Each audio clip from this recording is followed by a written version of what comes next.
Good afternoon, everyone. This is Mary Beth Goodsell. Thank you for joining us this afternoon.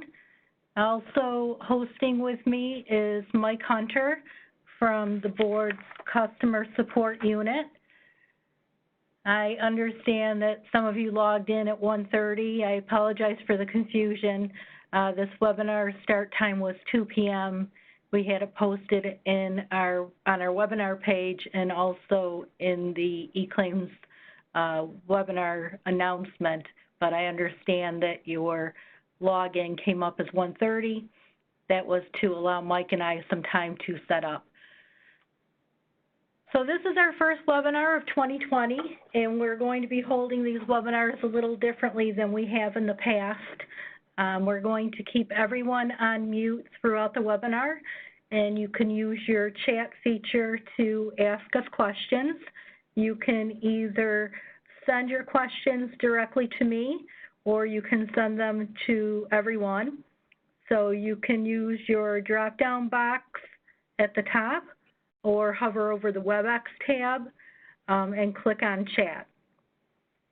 So we'll answer as many of your questions as we can, but if you have questions that we don't get to today or think of something after the session ends, we will be providing you with some resources at the end of the presentation.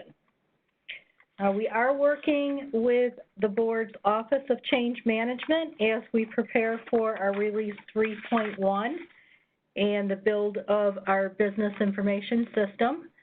And today we have on our agenda the eClaims recent news. I'll be going over all of the news posted since the last webinar on 12/17/19. Mike will be giving you a highlight of our Release 3.1 implementation approach and the high-level changes in 3.1. And then we'll go to the reference document highlight. When we get to slide 27, we're going to go off of the PowerPoint and get into the two reference documents that were emailed to you along with the agenda. I sent those to all the registrants last week. And the two documents are summary of changes from Release 3.0 to 3.1 and the Change 02 handout. So if you can't locate that email, they are on the board's website. And those are the two reference documents that we will cover today. We do plan on scheduling a 2-hour training on May 7th. Today is just meant to be an overview of some of the changes that we will be making in 3.1. So the eClaims recent news that has been published since our December webinar include the announcement of our 3.1 tables. We worked with the IABC implementation team, and we posted them on our website on March 27th. And we sent out an eClaims blast to all of our trading partners. If you're listed in the trading partner profile as a technical contact, business contact, or an administrator, you receive notification. Also, we posted notice on the IABC General Interest website, as well as the jurisdiction news. You may notice that we've redesigned our eClaims website. We now have shared resources for eClaims, and then we break it out into Release 3.0 and 3.1.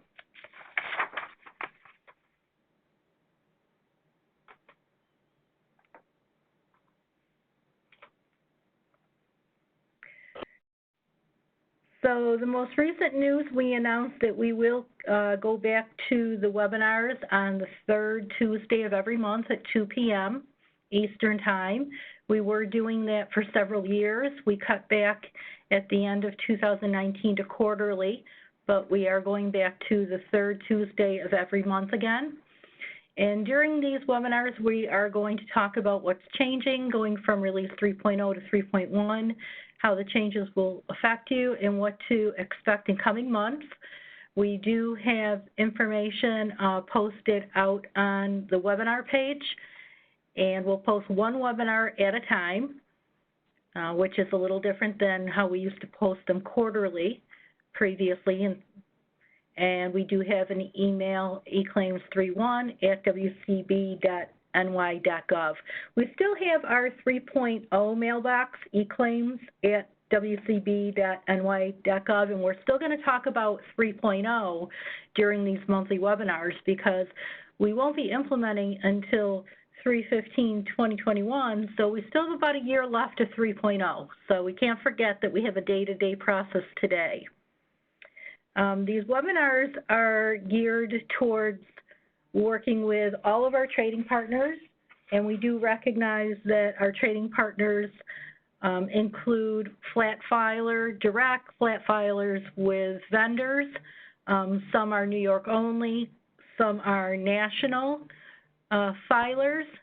Some of you have experience with 3.1 because other states have already implemented 3.1. And we also have claim administrators who use the New York Web Data Entry application. So as we present these changes, we are trying to present it in a way that can be used by all types of trading partners.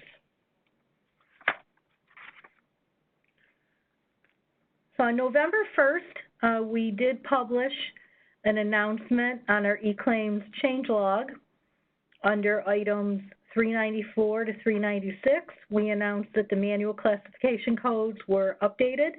NYSERB added a couple new manual classification codes, so we started to accept those. We also announced that we would be putting in a new edit. This is on our element requirement table. We modified the condition to include DN 74 claim type code of P so that the initial date disability began will be required if the claim type code is P, indemnity with no lost time beyond the waiting period. We already had that requirement if the claim type code is I or L, unless the only BTC was 90, 500, or 30. But now we're adding P also. So this will require claim administrators to send the initial date disability began anytime there is lost time, be it 1 day or more on a SHROI. And then also on November 1st, we announced a new edit that will be implemented on May 1st. And this one is on the benefit payment issue date. So we added the suspension to the population restriction that already existed for AP, IP, PY, and RB, and now we're adding the suspension too. So the benefit payment issue date must not be greater than the receive date plus 4 days. So this will limit the benefit payment issue date from listing a future date of more than 4 days from the filing of the suspension. And this will be going into effect on May 1st. So this is just a reminder. We did cover it in December, and we have had it posted out there since November. In accordance with the IABC standard, where we gave everybody 6 months notice of this new population restriction. On March 26th, we announced that New York was taking the new cause code 83 of pandemic and the new nature code of 83 for COVID-19. The WCIO added these codes, so we did post those out there. We also put out a note reminding everybody that it is expected that FROI 02s are filed if you had already filed the FROI with incorrect cause or nature code, because our New York element requirement table lists both of these data elements as a Y, which means if a nature of injury or a cause of injury code needs to be updated, you should be sending that FROI 02.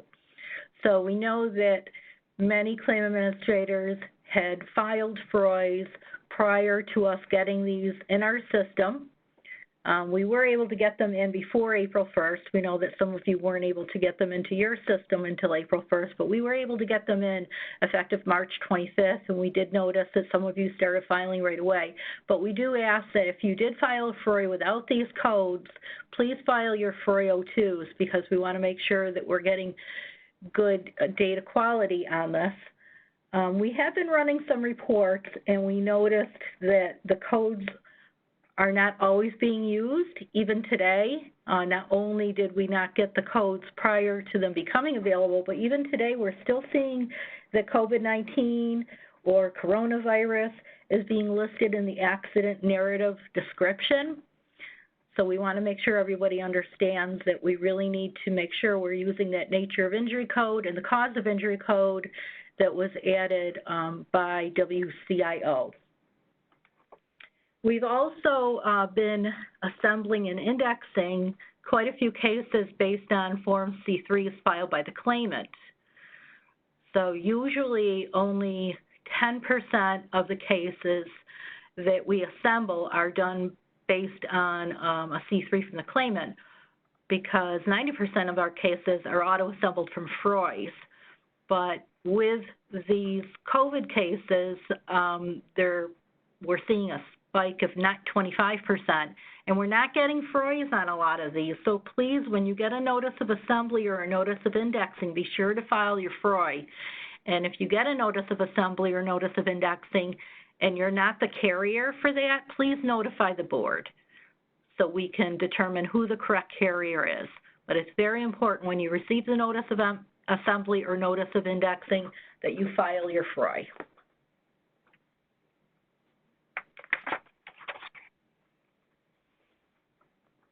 On March 26th, we announced that we were going to set some population restrictions effective 10/1/2020. One was going to be for the date of injury, that the year must be on or after 2019 if the nature of injury was 83 or the cause of injury was 83. So we do still intend to set that edit, giving 6 months notice. That will become effective on 10/1/2020. We also announced on March 26th that we had intended to set a new population restriction for type of loss on the COVID-19 cases, that they must all be reported as occupational disease. However, once we announced that edit, we did receive some questions about it, and then a few days later, on April 6th, we pulled that edit. So we no longer plan on setting the edit to force all of the COVID-19 cases to be reported as occupational disease. So we do expect that some of them be reported as traumatic injury 01. One thing I want to note is that we are seeing some of them being reported as type of loss 03, which seems odd because type of loss 03 is for repetitive injuries. So that does not seem logical to be reporting COVID-19 cases under type of loss 03. We can see them being reported as traumatic 01, or of course, type of loss 02 for OD cases, but the 03 type of loss seems odd. Okay, I'm getting some questions in here I just want to address. Do you have a body part recommendation for COVID cases? I don't think we really have a recommendation, but oftentimes I'm seeing lungs. So lungs seems to be the most common. I'm not saying lungs is the required part of body, but that's what I'm seeing based on the reports that I'm running. And, okay, someone asked, would you be able to send us a copy of your slides from today? So this is being posted out. The recording will be put out, and at the end I'll explain here. This is, again, our new process. It's going to be put out on YouTube and on the eClaims website. So we will be working with our change management team. So we will have these available now, and they're being recorded to be put out there. Okay, somebody else just asked, could it also be internal systems for COVID as a body part? So that would, seem logical. Like I said before, I'm not recommending lungs. It's just what I'm seeing being reported as lungs. So if you feel the body part, internal systems, and any other body part you think, we don't have any edits forcing certain body parts. And I don't have a recommendation of a body part. Okay, FAQ number 19. This was one that was posted in December, and it was covered at our December 17th webinar. So if you recall, there was great discussion at our December 17th webinar on this one. So the FAQ is, how do I reference a document on a CV or CA in compliance with Rule 323A, since they don't allow for a narrative field on these MTCs. So the board has determined that a letter or correspondence be filed on the same day as the filing of the CB or the CA, indicating the document ID, the dates of the supporting document, along with a summary of the specifics. So when we discussed this at the December 7th webinar, we had many questions come out on this, and trading partners asked us for clarification. So Patty Gray, our principal examiner of our eClaims work group, has been working on drafting an amended FAQ, and she will be posting that soon. But just to cover what we talked about at the last webinar and clarification we did receive from our business directors, we did get clarification that the correspondence can be sent into the WCB claims filing at wcb.ny.gov. So it doesn't necessarily have to be mailed to our central mailing. It can be emailed into WCB claims filing at wcb.ny.gov. That was one question that came out of the December webinar. And then the other question was, what happens if my CA or CB gets rejected? So the clarification we received is that if the CA or the CB gets rejected, then the core should be submitted within 5 days. So we are going to put out clarification on this FAQ. And also the question was, can it be filed on the same day as the filing? And our directors have told us that it must be filed within 3 days. So we are going to change this FAQ soon and put out some clarification for you. Patty did open up a request to get a new data element added to the standard.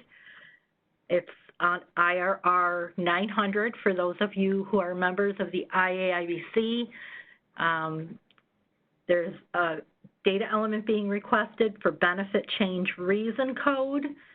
I appreciate that some of you are joining us on the work group that was just formed, because we do need this benefit change reason code to get away from the requirement of filing correspondence on every CB and CA.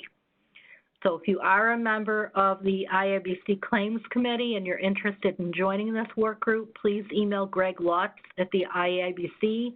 Work group meetings will be starting next week on Thursdays at 10 a.m. If you are not a member of the IABC, but you have ideas of what some good values would be for benefit change reason code, please email our eClaims mailbox at eclaims@wcb.ny.gov. Even though you're not an IABC member, we'd still like to hear from you, because we will bring that to the IABC to express claim administrators in New York's comments on why we need this code and what some good values would be to add.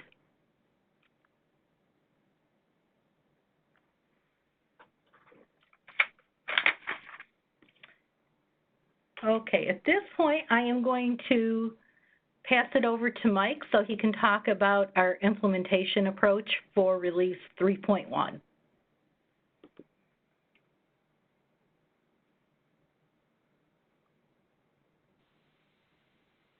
Thank you, Mary Beth. Oh, wait, can I just correct something? Greg Lutz just corrected me. Our first work group meeting is this Thursday. Okay, Greg, thank you.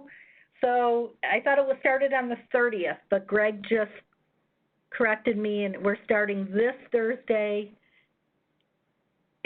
he puts it in Central Time because he's in Madison, Wisconsin, 9 a.m. Central, so 10 a.m. Eastern.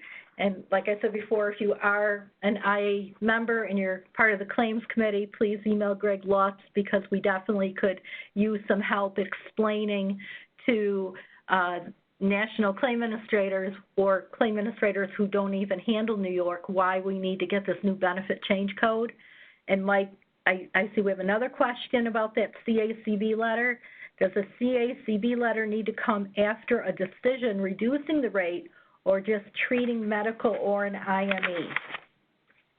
So Todd, in response to your question, the way that the regulation is written, 300.23A says that you have to have supporting documentation, and the way that our general counsel is interpreting is that it's got to be on every CB or CA.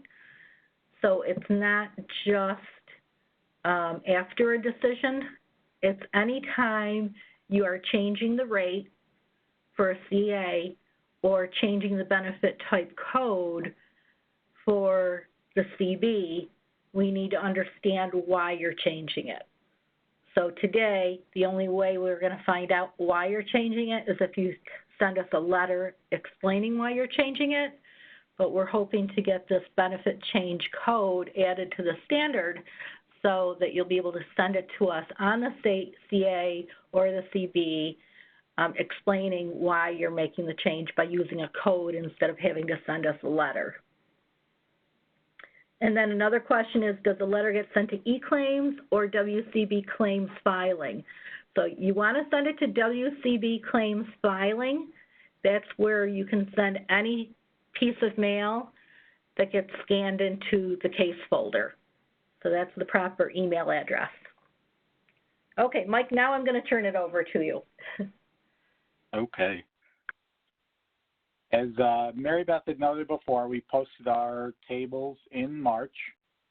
In addition to posting them on the website, I did just want to point out for anyone that is an IABC member, we also post them there just so we get it out to all audiences. So typically when we post it out there, we post it in both the jurisdiction news online community as well as the EDI general interest community. So our implementation is going to be a two-phased approach. First phase, launching in March 2021, is going to be for the R3.1 upgrade to the IBC R3.1 standard. We're going to incorporate that into our existing legacy systems. So for those of you familiar with terms like eCase, it will be incorporated into that as well.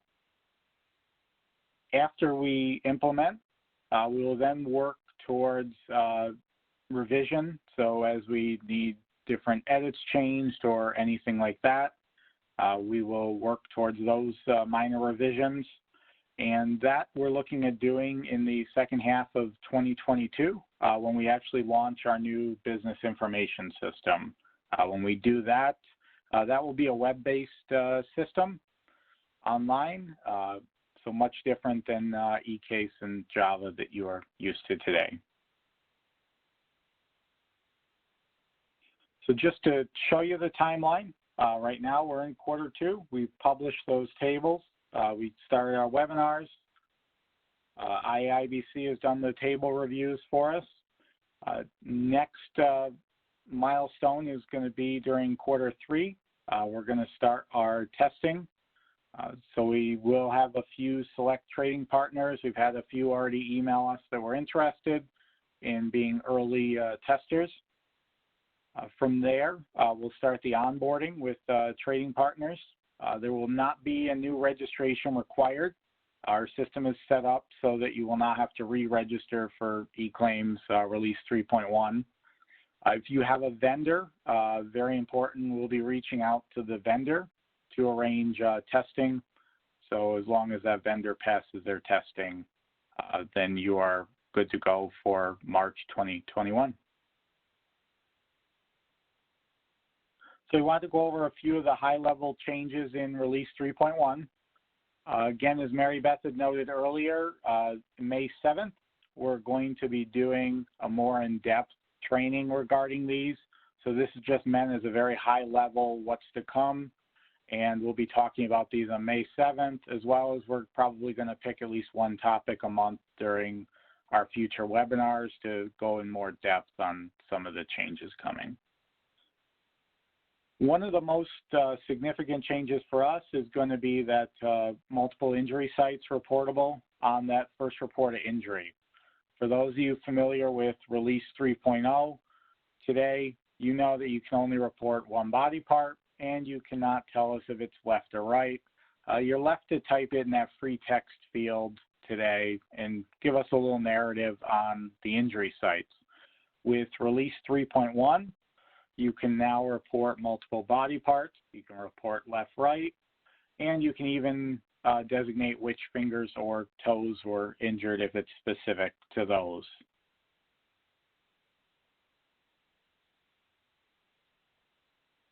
Another big change in Release 3.1 is the O2 change process. Today in Release 3, we really have to do a lot of comparison to know what changed when an O2 is filed. With this new change process, there's improved communication on how to change data. We'll actually know whether something's being added, updated, or removed based on how it's reported and the corresponding code telling us if it's been added, updated, or removed. And it will allow for better enforcement of when to change data, so things like effective dates, payment information, benefit adjustment codes, anything like that.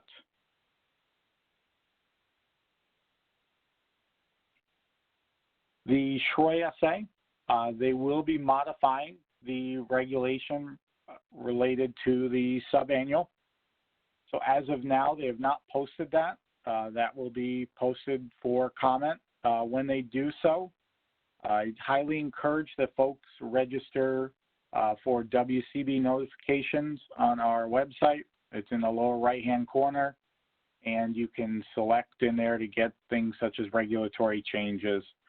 Anything that is announced, Mary Beth will obviously also send out an email blast. But once that is changed, that will get posted for comment, so everyone will have a chance to comment on that regulation. And any clarification that we have will be also noted in our event table as well when that SHROI SA is due. A couple new maintenance type codes, MTCs, that have been added to the standard that New York will be taking both of these. One is the SHROI AC, so acquisition indemnity ceased. This can actually be used if the previous claim administrator had never submitted the SHROI suspension. So one of the things that happens today is that you take over a claim from another TPA. That other TPA never suspended, and it sort of leaves things open. You may be asked to file the suspension, so we have one on file. Now you'll be able to do that.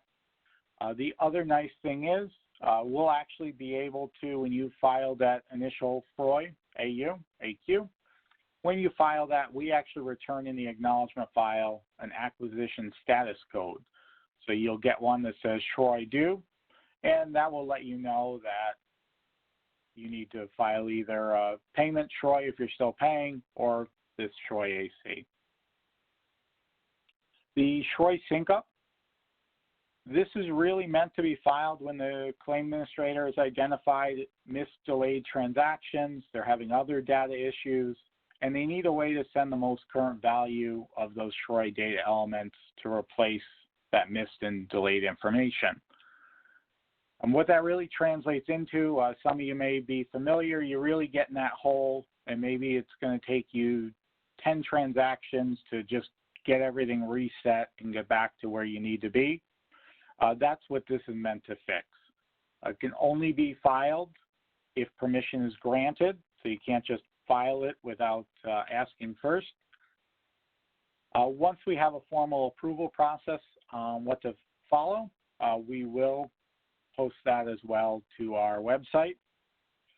And although there's not a bullet for it, I just want to note this is not meant to replace transactions that can be filed. So for example, if you want to reinstate benefits and the Troy RB is more appropriate, you would file the Troy RB and not the sync-up.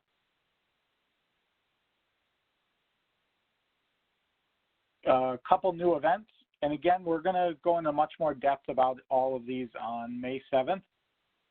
The Troy RB, net to zero. For those familiar with New York today, you have the ability to take credit for a scheduled loss of use, but there's not really a mechanism for everyone to file that Troy RB and let us know that you're taking credit for that scheduled loss of use. Net to zero actually now allows you to do that. And the other one is the Troy 02 for overpayment. There is a new data element, DN 0433, overpayment amount current.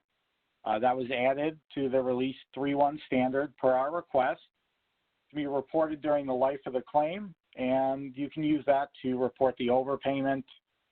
And again, we'll go into more depth on these on May 7th.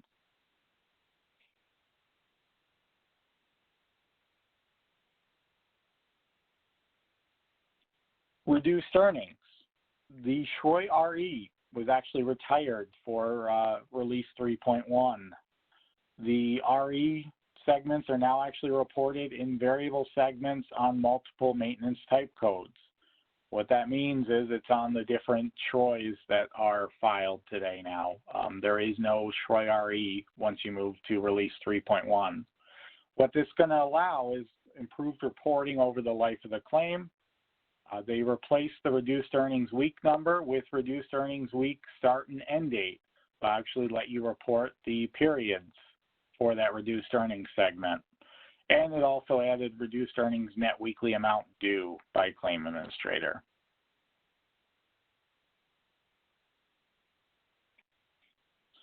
There's also some improvements to the return to work. There's some new data elements for that. So it's going to allow better reporting in and out occurrences. We hope much more similar to the form C11 for those familiar. That's what an employer uses today to report the in and out when claimants are out and back into work. The initial return to work information still collected. They did move some of those data elements. They renamed other ones. And they also added additional latest return to work data, such as latest return to work type code, physical restrictions indicator, and same employer indicator.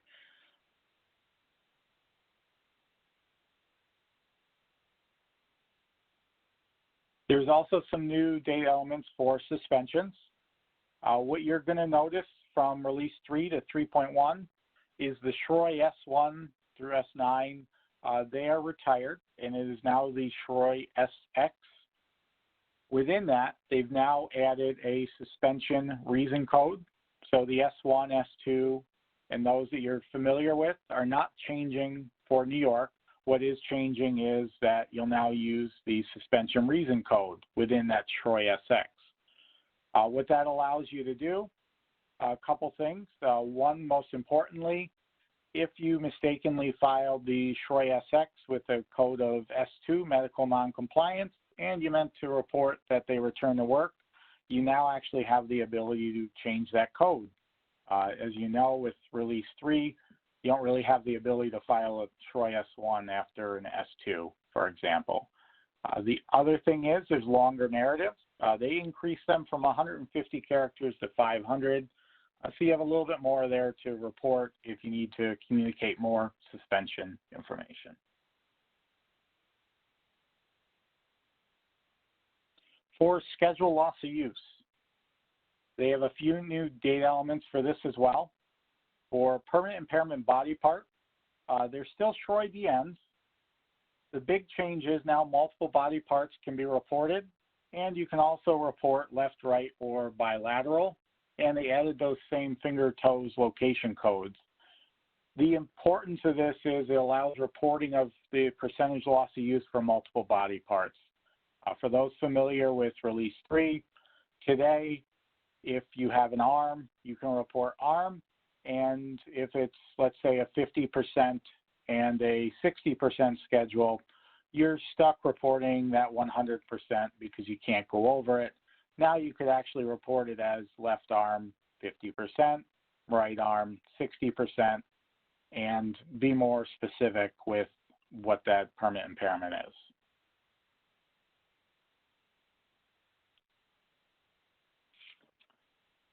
A couple other new data elements on the 401.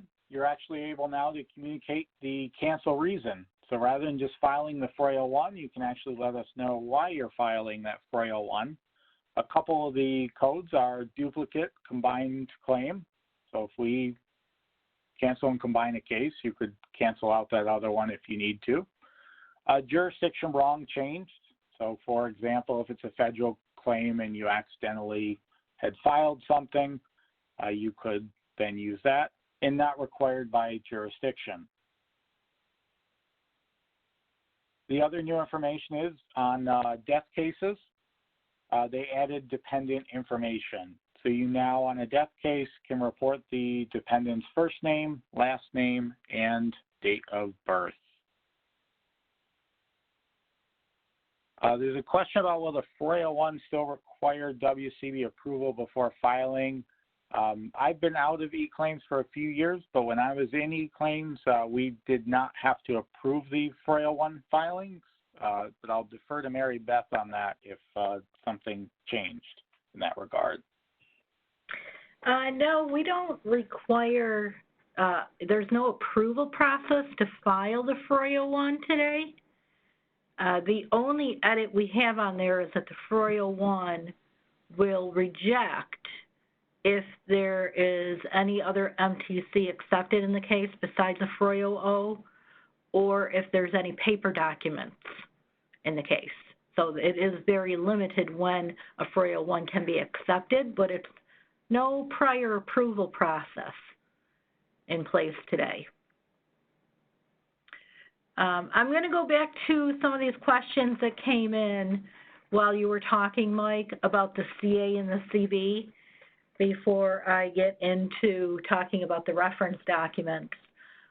So some of the questions that we have that came in was if the benefit is changed by decision, why is a letter needed?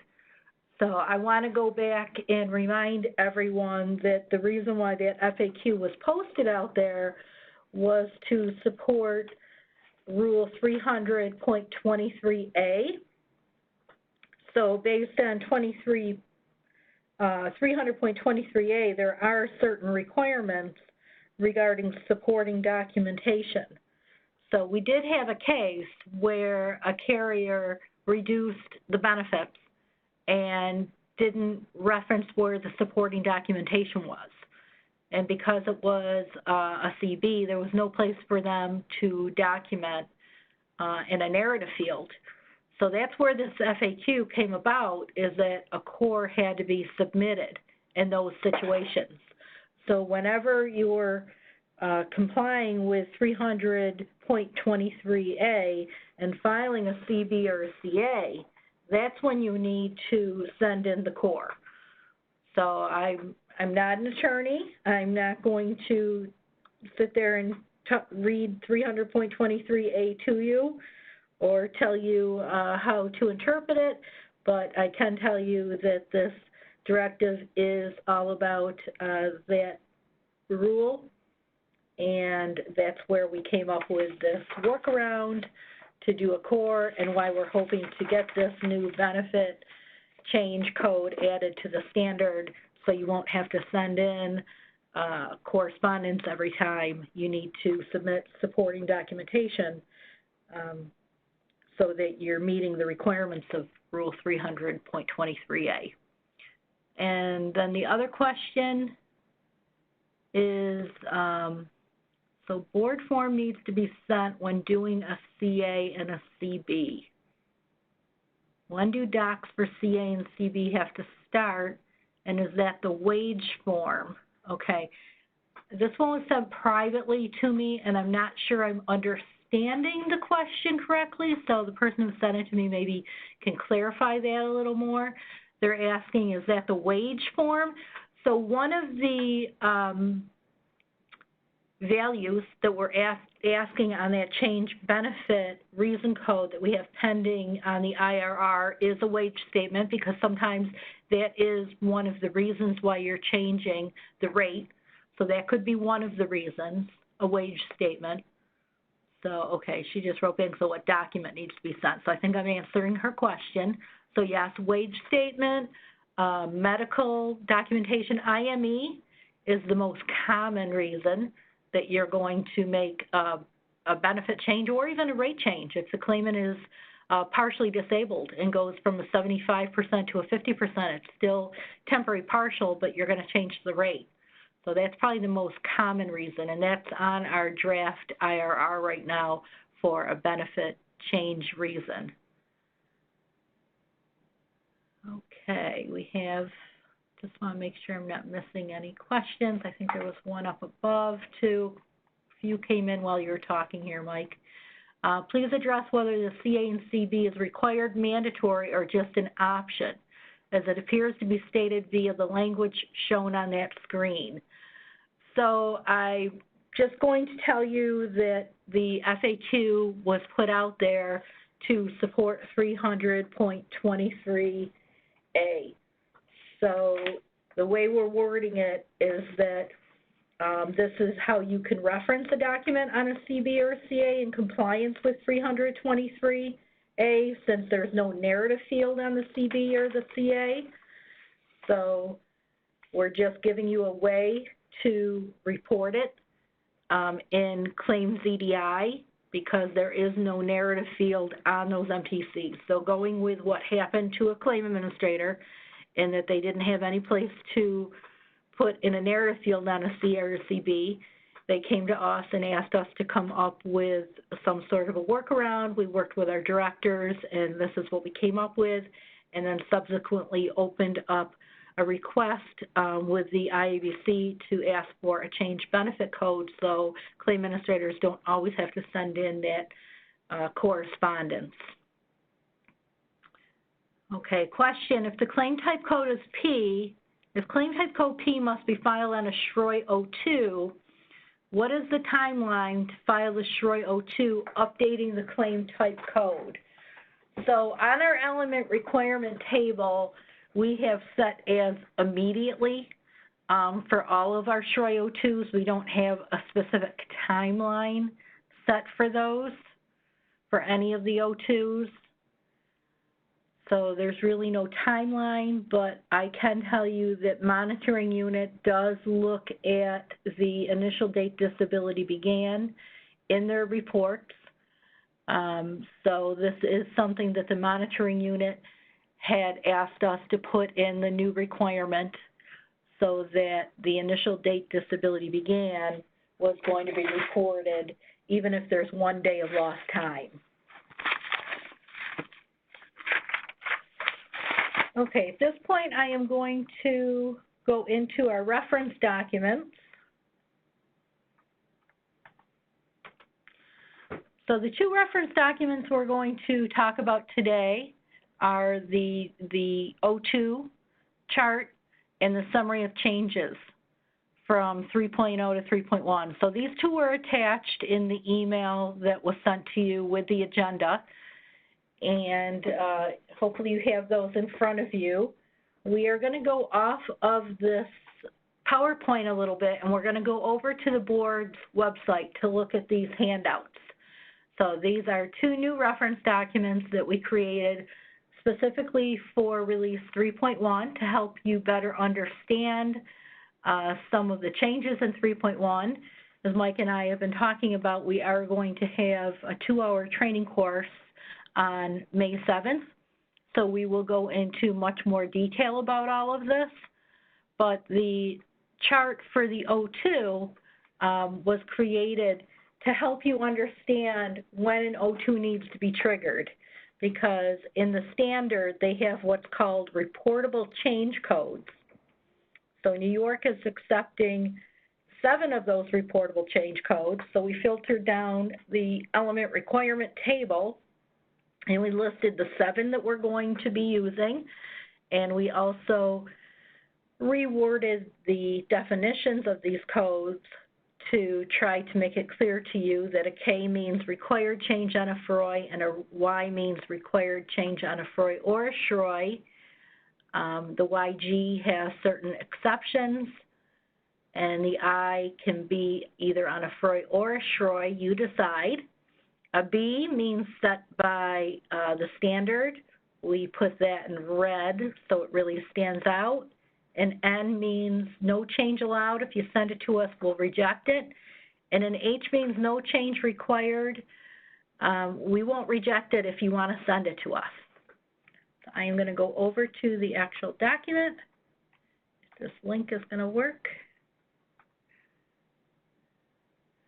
And this should bring us over to our website. It might be a little slow. Okay, while we're waiting for that, I'll explain. The summary of changes document is a 13-page document that just summarizes by the type of table, event table, element requirement table, and the edit matrix table with the 5 components of the edit matrix table, what we are changing, going from release 3 to 3.1. So we are going to be presenting on May 7th our presentation, and it's going to be set up very similar to the way that this summary of changes are set up. Okay, that seems to be going to take a long time, so let's try it this way.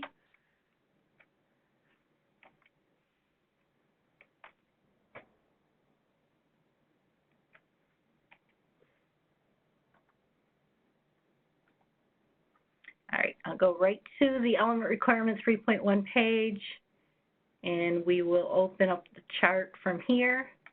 We'll do the handout first. So as I mentioned earlier, we listed only the reportable change codes that we're using. So on this chart, we filtered out all of the data elements from the element requirement table that don't require an O2.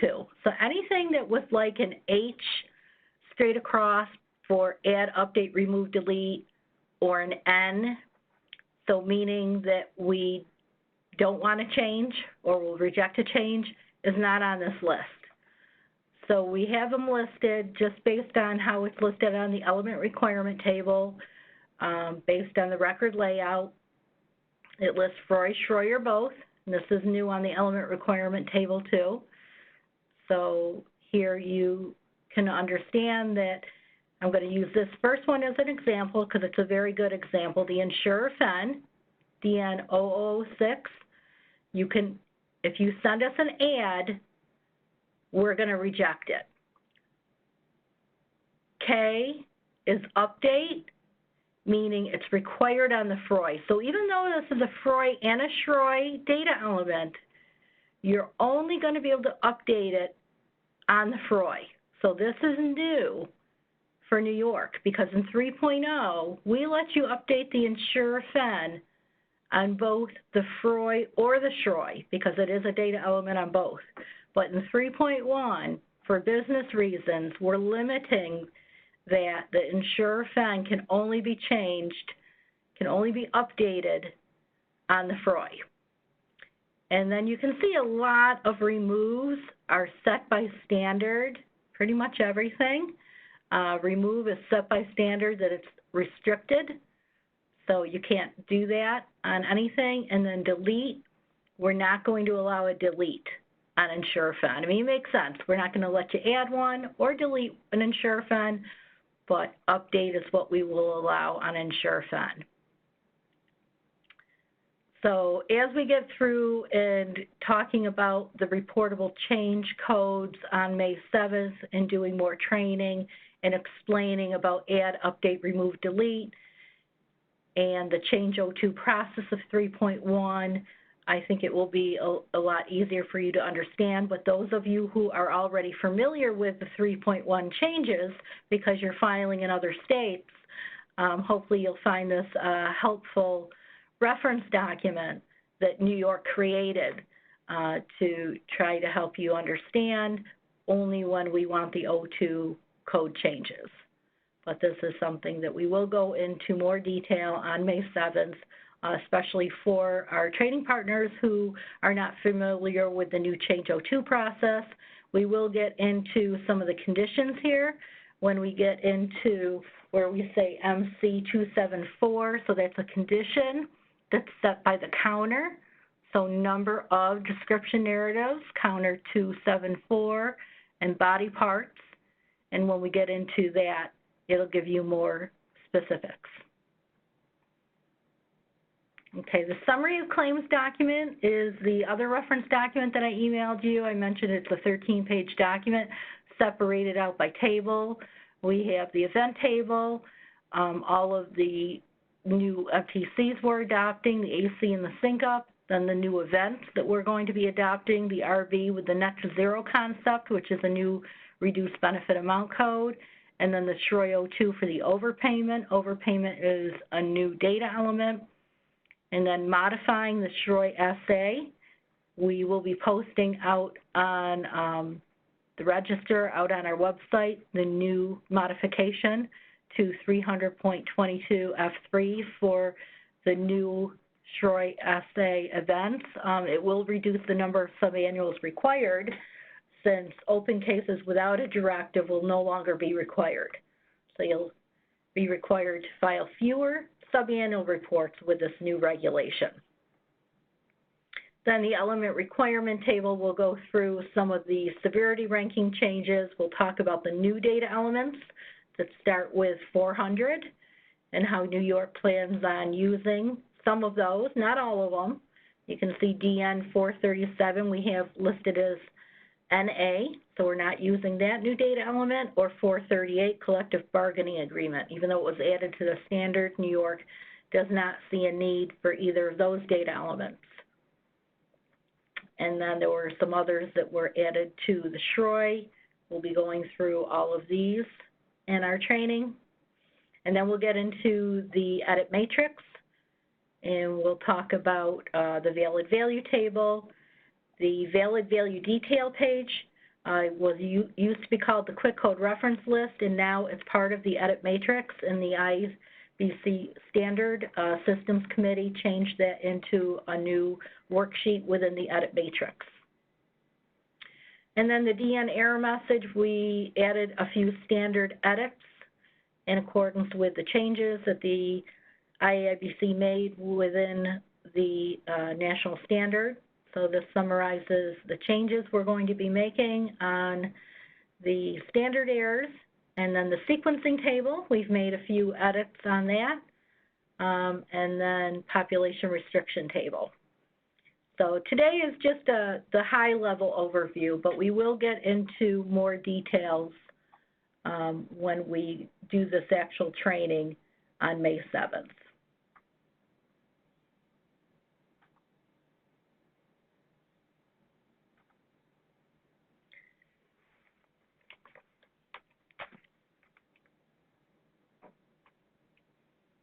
Okay, before I do this, I do see a couple questions. We have one question here. Is there a limit to the number of O2s you can do for a transaction? So the way the standard is written, you can do up to 99 changes within one O2. So I can't imagine you'll have 99 changes, but we want to make sure you didn't run out, so the IBC lets you do a lot of changes within one O2. You still won't be able to change more than one match data at a time. That rule doesn't change, but you will be able to make 22 changes. Will you be sending out an invite for the training on May 7th? So we do plan on posting that out on our website within the next few days, and we will send an email blast out to all trading partners who are listed in the profiles. Will New York be using the FROI UR to update to 3.1? So the legacy process that was written into the 3.1 standard is something that we used in release 3.0 to go from paper to 3.0.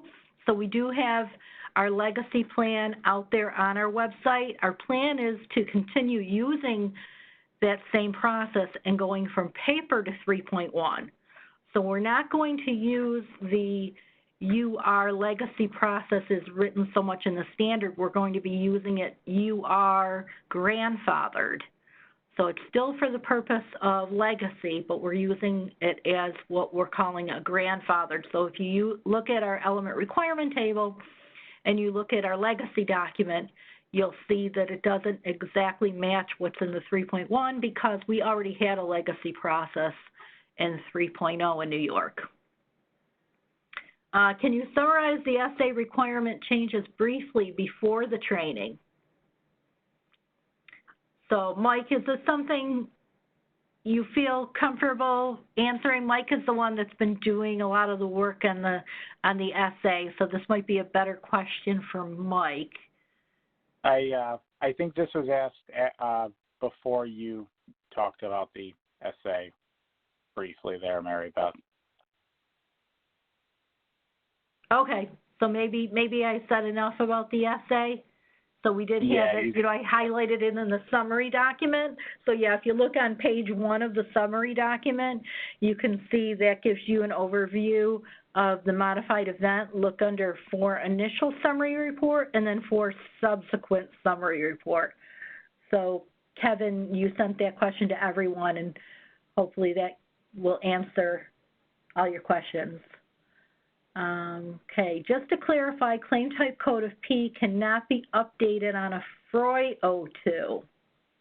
If the due date is immediately a FROI 02, would allow for a quicker update.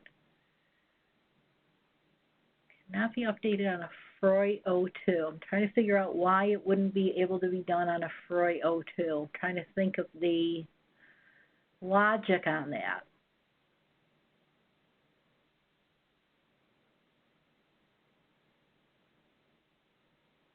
Okay, John, claim type code is a FROI and a SHROI data element.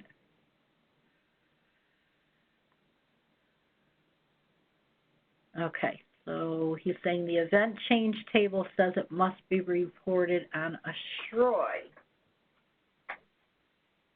So our current 3.0 event table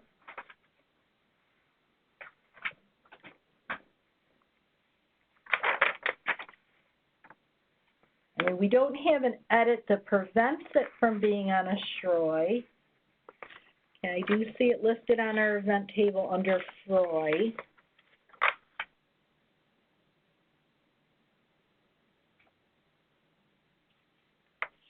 And we don't have an edit that was rejected. I also see it on a SHROI 02. So it doesn't have to be on a FROI 02 or a SHROI 02 because it's a FROI and a SHROI data element. It can be updated on a FROI 02.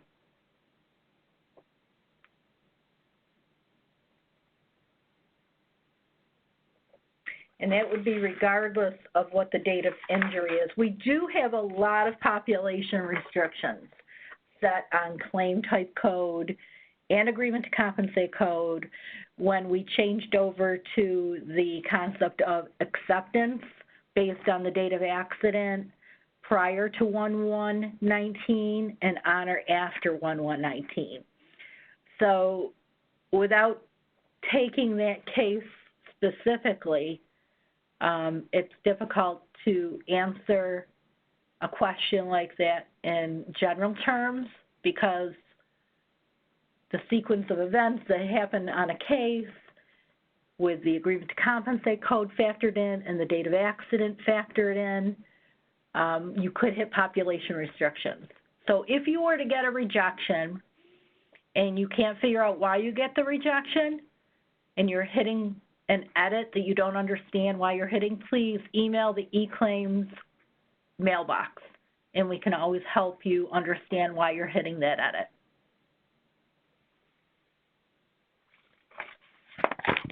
Okay, at this point we're going to wrap it up and I just want to make sure that everyone knows that we do have 2 mailboxes right now out there for the upgrade questions to 3.1, we have eClaims 3.1 at wcb.ny.gov. And for our regular 3.0 questions, we still have our eClaims mailbox.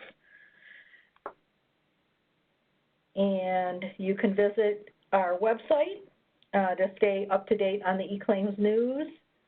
You can sign up to receive the news for eClaims by going to WCB notifications within the eClaims overview section. And you can also follow us on Facebook, Twitter, Instagram, and YouTube. So recording of today's webinar is going to be out on the eClaims website, as well as any FAQs that we may develop as part of questions being asked during our webinar series. So please keep an eye out for these resources, as well as a follow-up email and survey. Our next monthly webinar is scheduled for May 19th. So as I mentioned earlier, we are only going to be posting one webinar at a time. So the next webinar that you'll see posted will be our 2-hour training session that we are going to be scheduling for May 7th. So once we get that posted out on our webinar, we will send you an email blast. So thank you for joining us.